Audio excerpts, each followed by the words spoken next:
So what we're doing here, we're using this mathematical operation. It's called a cross product. And what we're doing to find the moment is finding R crossed with F. Now remember, what a cross product is just this mathematical operation that was created in order to find, or I don't know exactly why this was created, honestly. What it is, it's a vector operation. If you cross two vectors, A and B, the magnitude you get is AB, the product of the two vectors, times the sine of the angle in between. And the direction of this resultant vector of crossing A and B is the vector is normal to the plane in which A and B lie. Okay? And it's found by using the right-hand rule. And we went ahead and showed that this will work very nicely to model a moment. If you take R crossed with F in that order, R is a vector from the point about which you want to take moments to the force vector. If you cross that with the force vector, you'll get a 3D moment vector. So that's pretty handy, okay? And what this moment represents, what the vector represents, is the axis about which the moment would turn. Okay, that's what a moment vector is. Okay. And we went through one example of this at the end of yesterday. Why don't we do another? And why don't you see if you can kind of get this worked out. So this should be on the same page that we were working on yesterday.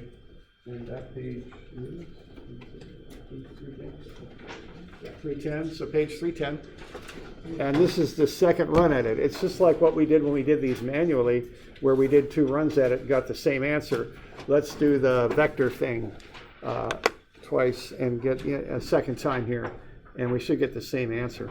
So what we're going to do now to find the moment about A, and it looks like I forgot maybe a little vector hat right there.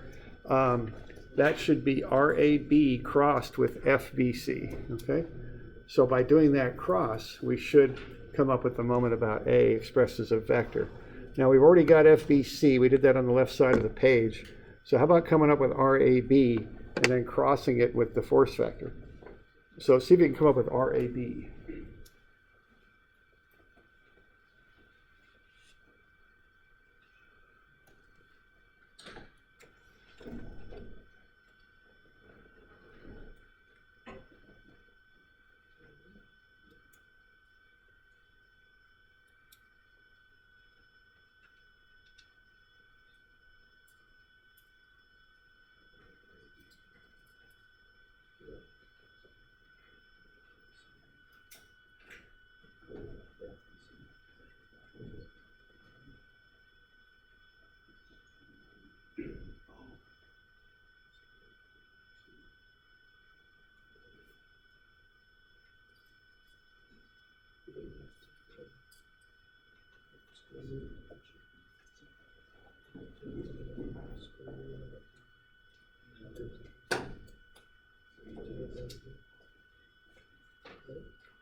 Y'all doing okay on that vector? You're going to take RB minus RA.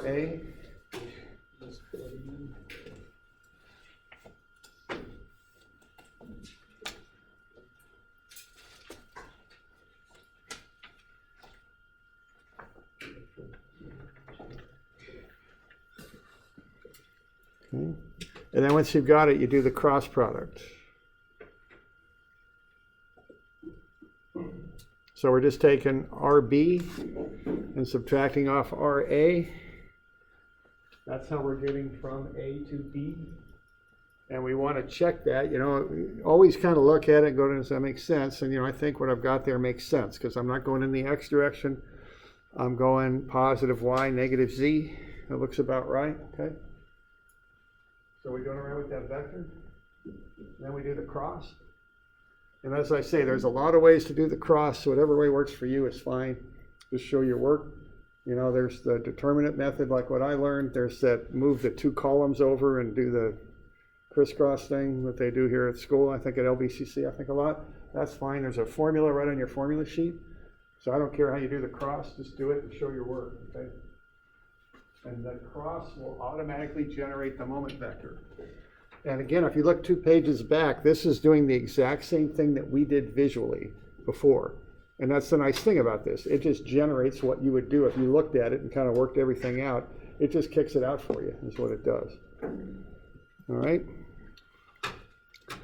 So we're going to cross 0.7, negative 0.2 with negative 289, negative 506, and 144. Okay, and we're just going to run through that and do that. Okay. And as I've mentioned here a few times, you cross off the top row, first column, that's your X component. You take those out and you cross what's left. So it'll be 0.7 times 144 minus a negative 0.2 times negative 506. And then you cross off and take out the top row in the middle column and cross what's left. So 0 times 144 minus negative 0.2 times negative 289.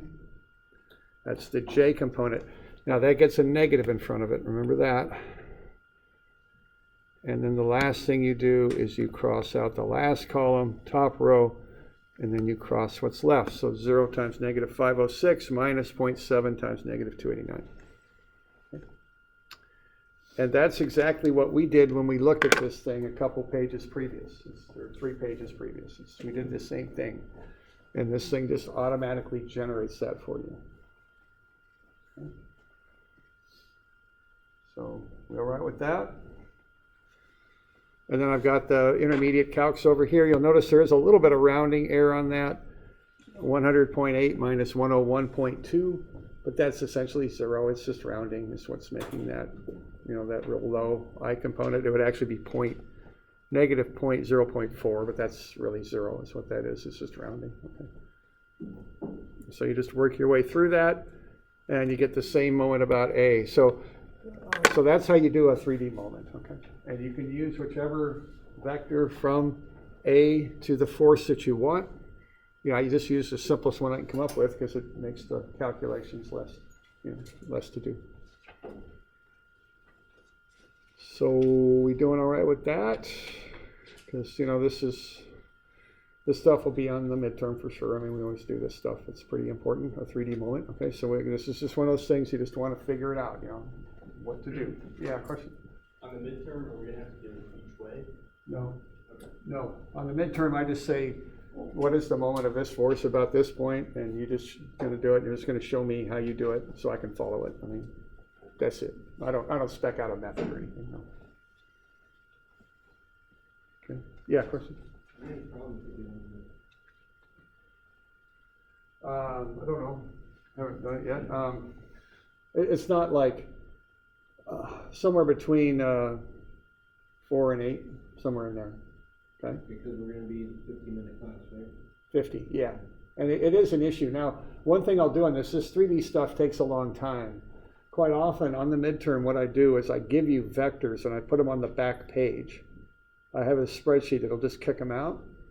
But you have to know which ones to use and how to put them together.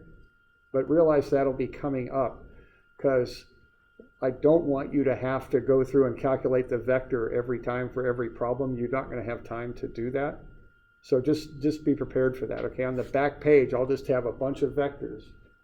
And you're going to have to pick the proper one out and use it in the proper way. But they're on the back page. I'll have you do some vectors on the first 2 pages just so I'm sure you can do vectors, you know what I mean? Like get force vectors and all that stuff.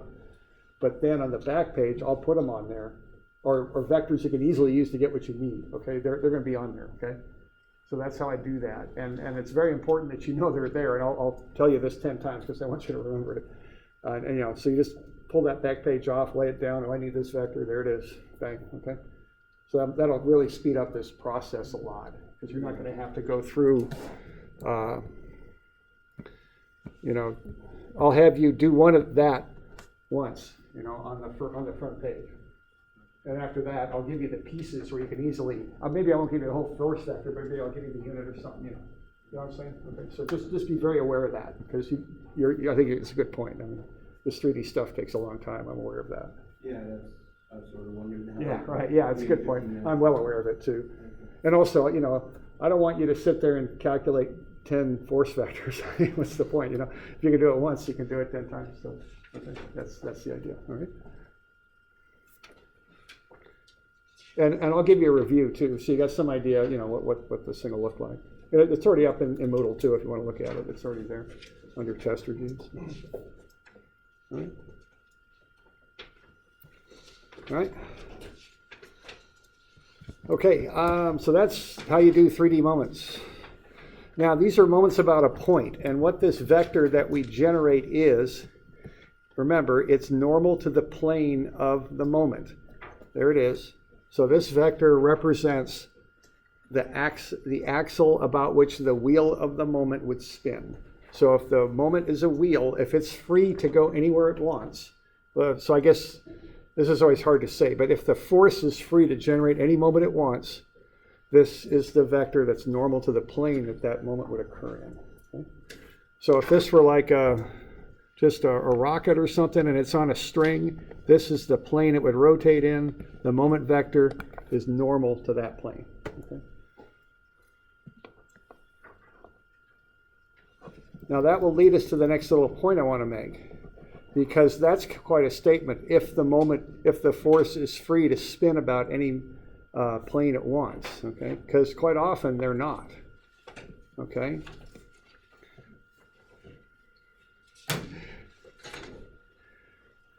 So just so you're not intimidated by that engine, it's a 1998 Corolla. It's got about 100 horse. Awesome torque. I mean, had to rebuild the suspension just to handle the motor. I mean, really, it's but anyway, but it is a 98 Corolla, so the hood is propped open quite a bit these days, as you might expect. So what we got here, we've got a force like that, right? And you could calculate the moment of that force about one of these hinges, because I've got the thing propped open and there's two hinges, all right? So if I looked at the moment of that force about this hinge, it would spin like that, right? Y'all with me there? And then the moment vector would be normal to that plane right-hand rule. And, you know, forgive me, this 3D sketching is hard to do on the fly, but that's basically what the moment vector would be. If I call that A, this would be MA. Okay, y'all good? Okay. Now, when you look at that, obviously, that's not the moment that's going to occur. The moment that's going to occur is the moment about the two hinges. By putting those hinges in there, I'm forcing the moment to occur about the hinge line.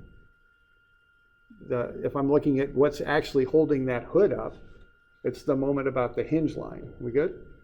So what that is, in this instance, and boy, I'm really going to have trouble drawing this because it's tight, but kind of like that, okay? And yeah, it's tough to do. Okay, here we go. And so that would be a moment vector like that, right? You all good? Okay, because the moment represents the axle about which the moment vector represents the axle about which the moment would turn, okay? I'm forcing that moment to turn about the hinge line. That's what I'm forcing it to do. It's not able to do this because of the hinge line. So if I want to know what MAB is, the moment about the hinge line, what I got to do is first calculate that moment vector and then find its projection on this line. Okay, that's what I'm going to have to do if I'm forcing the moment to occur about a particular axis. That's what I'm going to want to know. Okay, so I'm going to have to do a second operation. I'm going to do a cross product to find MA. But then to project it, how do I project down onto another line? What's the mathematical operation for that? dot. I'm going to have to use a dot to drop it down on a particular line, okay? So that's the next little step on this, okay? All right, we good with that? So a second operation has to be done to find the moment about AB. Okay. Here's another example. If that track hoe there is picking up that big chunk of concrete, it's a dynamic moment, but it's the same idea. Okay, if I'm actually looking at this situation, I'm going to be a little worried that that track hoe is going to tip about that line along the line of the track, right? So I'm going to be interested in a moment that's doing that. That moment in free space is going any which way, but what I'm going to look at to see if that thing's going to flip is the moment about that axis of the tracks. So that's a second example of what I'm talking about there. And it follows a lot of the same processes that we've been doing.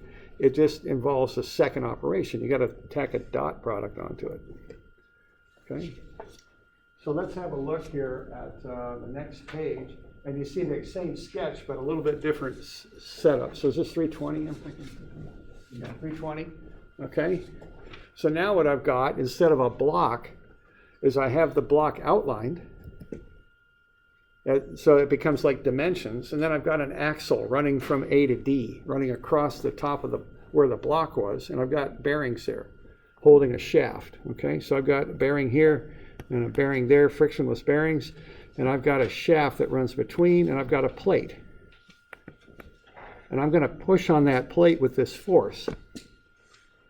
And what I'd like to know is what's the net moment about that axle there, AB? What's the net force trying to rotate that plate around the axle? Okay. So what I'm going to do to figure this out is I'm going to find the moment about A, like I've done 4 times already, so I'll do it again. And then once I've got it, I'm going to dot that moment onto the axle line because I'm forcing the rotation to occur about that axle. And I'll do that with a dot product. Okay. So let's have a look. Okay. Now we've done half of this problem already. Okay. So again, here's the first step: is finding the force vector. So RBC, find C, take away B, get RBC, find the magnitude, square root of sum of the squares, divide through, get the unit vector, and multiply by the force, which is 600, and that gets you the force vector. Okay.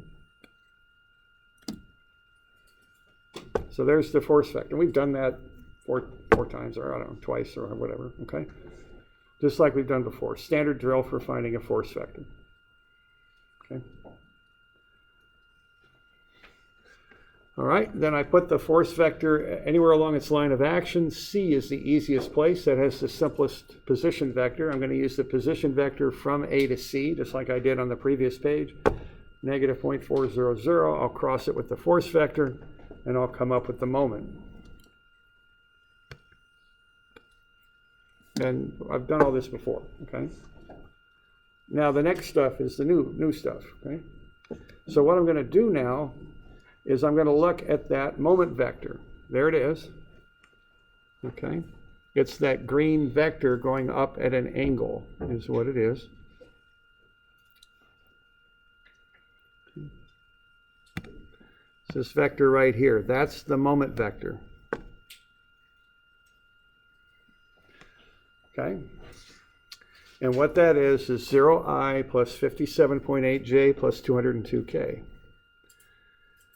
Now, that is the moment vector that would be created if that force were just allowed to kind of wrap around and rotate like that. That would be normal to that plane. However, with that axle system set up like that, that is not going to occur. Okay? So what's going to happen now is I'm going to force that moment to basically rotate that shaft like that. Okay?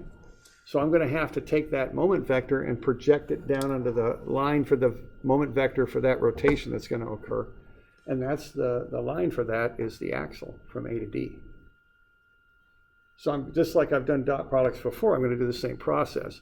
I'm going to take the moment vector about A and dot it onto the unit vector AD. That's what I'm going to do. Okay.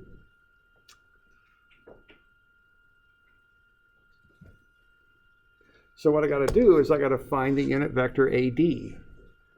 And it's just a unit vector thing. I think, you've done this before. What we do is to find the unit vector from A to D, I'm going to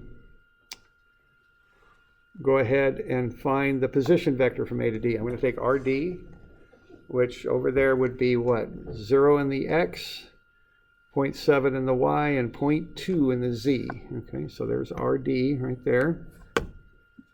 I'm going to subtract off RA, which is 0.4, 0, 0.2, and I'm going to get RAD. That's the position vector from A to D. Then I'm going to find the magnitude of that vector, square root of the sum of the squares. So negative 0.4 squared plus 0.7 squared plus 0 squared, square root is 0.806. Divide through, and I will get the unit vector from A to D. Okay.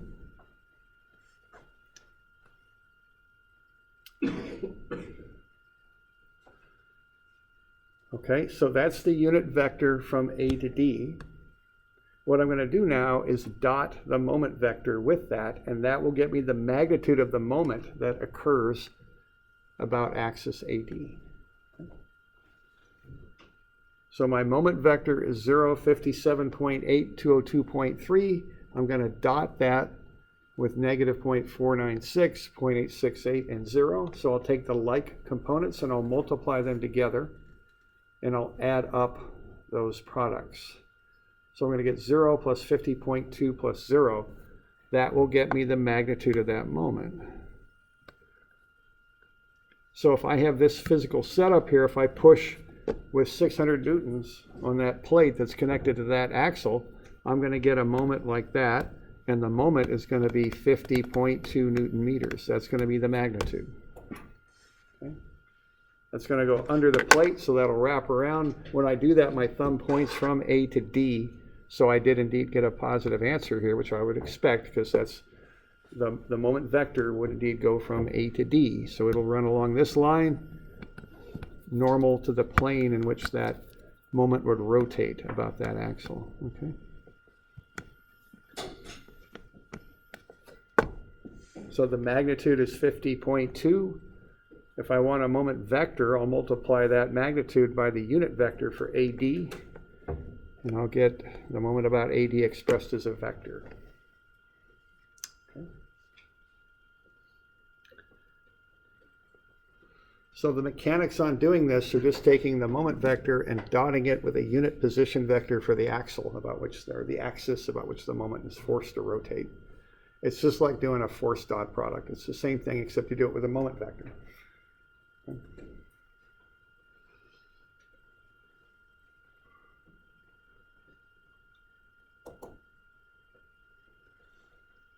So we're good with that? We got any questions?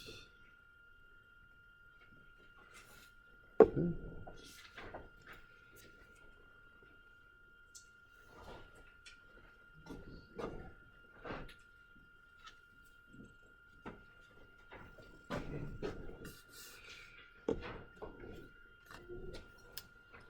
All right, now we still got a little bit of, so that's a little bit more on 3D moments there. So we're good with that? Okay.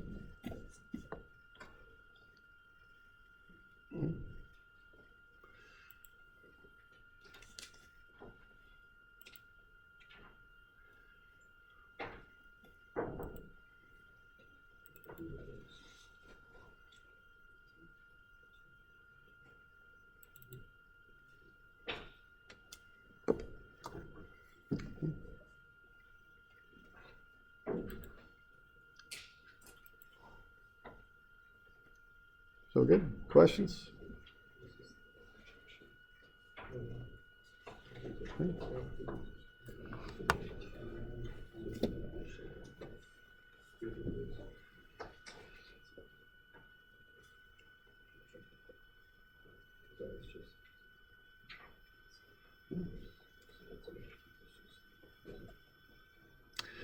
All right.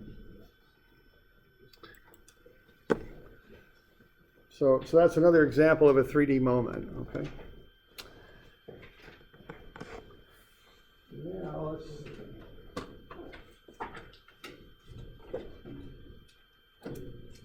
Now we'll point out on page 325, I've got kind of a flow chart. That was quite a few years ago. Somebody asked me for one of those, so I cooked one up. That's how I think about this 3D stuff. And so I just, a series of steps. So that kind of outlines the steps to do different things in 3D. Okay? If it might be helpful to you, it might not, but just made it 1 year, so I'll put it in there. Okay? That's as far as the first midterm will go, up to 325.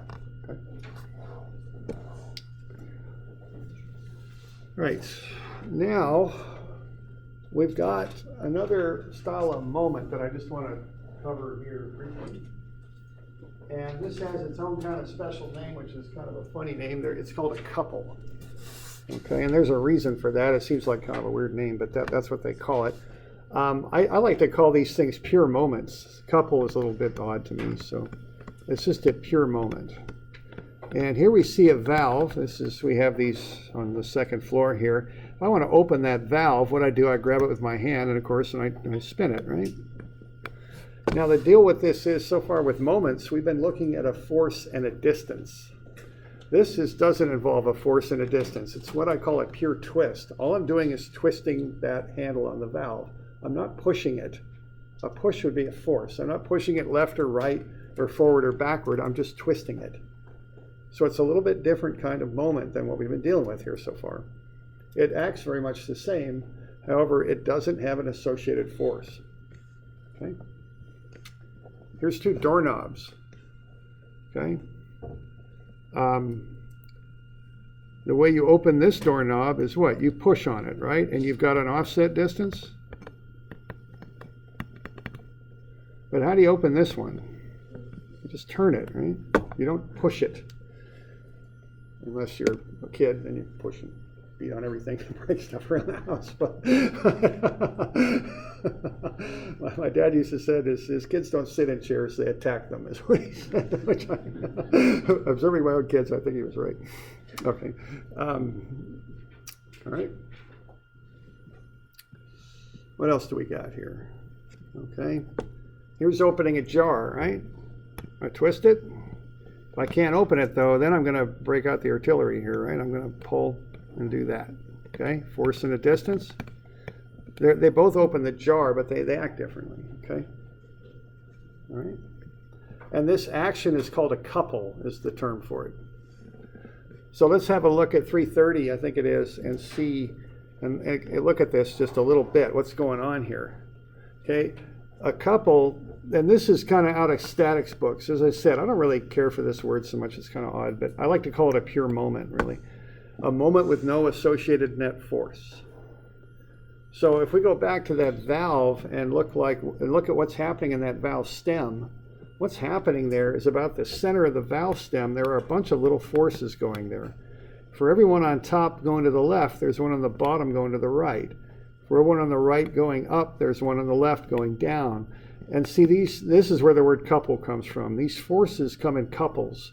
If you look at the point about what you're taking moments, on one side you got a force going one direction, on the other side, on the opposite side, you got a force going the opposite direction. So the net forces cancel is what they do. They're in there, but they cancel out. So F net is 0. Okay?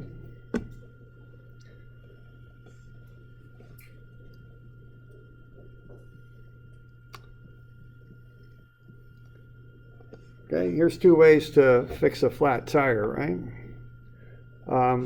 Now, what's going on here? This is a kind of the type of wrenches you usually get in a car these days. That's not going to work. There we go. You'd push down like that, right? And with that force, you would generate a moment about the center of the wheel. Okay, but this T-bar wrench, how would you do that? If you've got equal pushes, so you got a force on either side, don't you? So if you balance the forces and you got the same offset distance, there's no net force. Okay? They're the same. And what you end up with is a couple. That's where the term comes from, because the simplest expression of the diagram right there, instead of having the 8 forces I've got, or the 800 forces, or 8 million, is just to make it 2. That's the simplest expression, the simplest way to show it. Okay? So that's basically how we model a couple. 2 forces equal and opposite in direction. The moment equals the sum of those forces there, okay? Times their offset distances. No net force though. If you look at this, if those forces are the same, and actually, why don't I just redefine this just a little bit so I'm more consistent with what I'm going to do later. I'll call that D, and I'll call this D over 2. Is what I'll do, I guess. Okay, so no net, we get a net twist, a net moment, but we get no net force. Okay, so that's called a couple.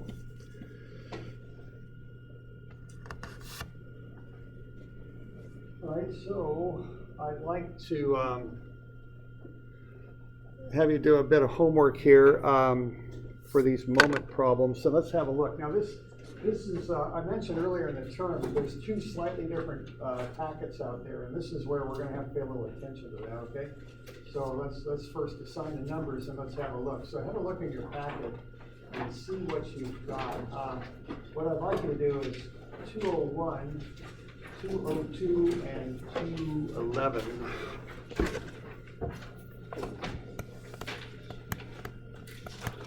And these are going to be due Wednesday.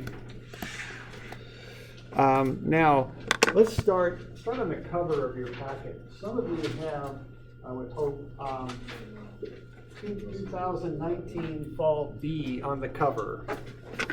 And if you have this on your cover, you should have the proper problems here for 201 and 202 and 211, okay? Now, if you don't have a B, I want to hand out the proper problems to you. And it's no problem here, it's no big deal. They're just slightly different editions. I made some changes over the summer, and for some reason I had a bunch of these already printed up. I'm not sure what happened there, but it did. But anyway, so if you don't have this designation on the cover, you need to have some slightly different versions of 201 and 211. So let me know if you don't have the B, if you not have it. Now, the other thing I want to mention about this is that 201 feeds right into 211. So once you've done 201, you don't have to redo all that work on 211. You can use your answer from 201 to do 211. Okay? So 201 and 211 are kind of tied together. So you can take your 201 and use it, your answer from 201 and use it from 211. I think I can give you the answer from 201 or 211 because it's really not that simple.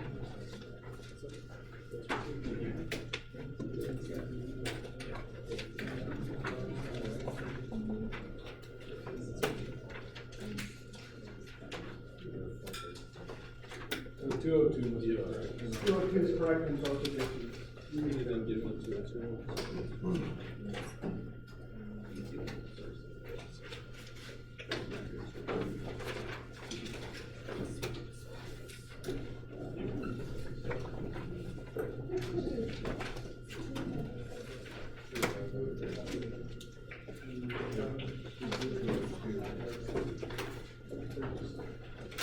The difference isn't much. The force is just, they look a lot alike. They're just the force vectors and the offset vectors.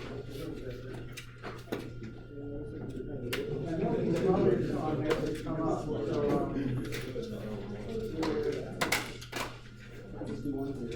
if you don't have 2019 B, I'll have some other handouts for you.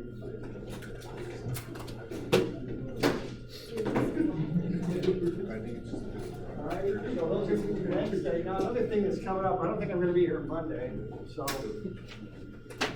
that's kind of what it's looking like, okay? So I don't believe I'm going to be here Monday, unfortunately. Sorry for all these days we're missing this term. Things have just been coming up. So, okay, so that's something that's up. We good?